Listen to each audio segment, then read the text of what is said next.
Naging mahina ang dalawa. Kaya naman nagawa nila ang bagay na hindi dapat nila gawin.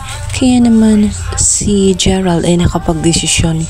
Kailangan niyang lumayo muna pansamantala kay Jenna. Ayaw niyang tuluyang masaktan itong si Betsy. Malaki ang kasalanan na nagawa nilang dalawa. Dahil kapag nangyari yun, magagalit ng husto itong si Betsy dahil naniniwala ito sa kanilang dalawa. Kaya naman para mapigilan na mas lalong lumala ang sitwasyon, naisipan na nga ni Gerald na pansamantala mo nang lilipat ng tirahan. Hindi madali ang desisyon na gagawin ni Gerald, ganun din itong si Jenna. Unti-unti na kasi silang nahuhulog sa isa't isa.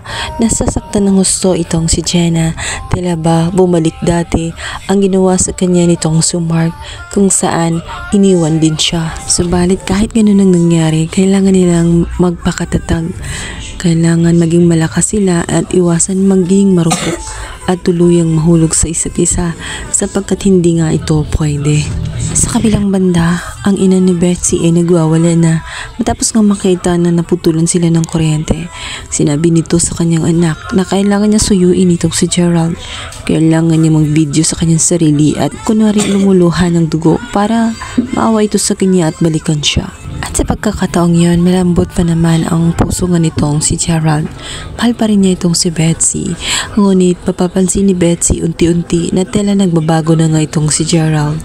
At kapag tumatawag siya sa video call, tela may kakaiba sa kanya at tela hindi siya masaya na kausap siya. Sinyalis na nga kasi yun na kahit si Betsy ang kanyang kaharap, iba na ang nasa kanyang puso. Sa loob ng kwarto nga nitong si Gerald, maiisip niya ang mga oras nung kasama niya itong si Jenna na napakabait ito sa kanya, kaya naman hindi mahirap mahalin itong si Jenna. Napakabuti ng puso niya kung ikumpara dito kay Betsy.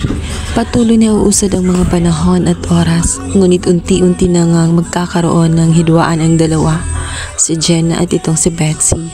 Tila ba inaaway na nga ni Jenna itong si Gerald sapagkat ang katotohanan, hindi talaga siya galit, kundi galit siya sa kanya sarili sapagkat binahal na nga niya ng husto itong si Gerald kahit alam niya na wala siyang karapatan. Ito naman ay masisilayan ito ng kanyang mga magulang.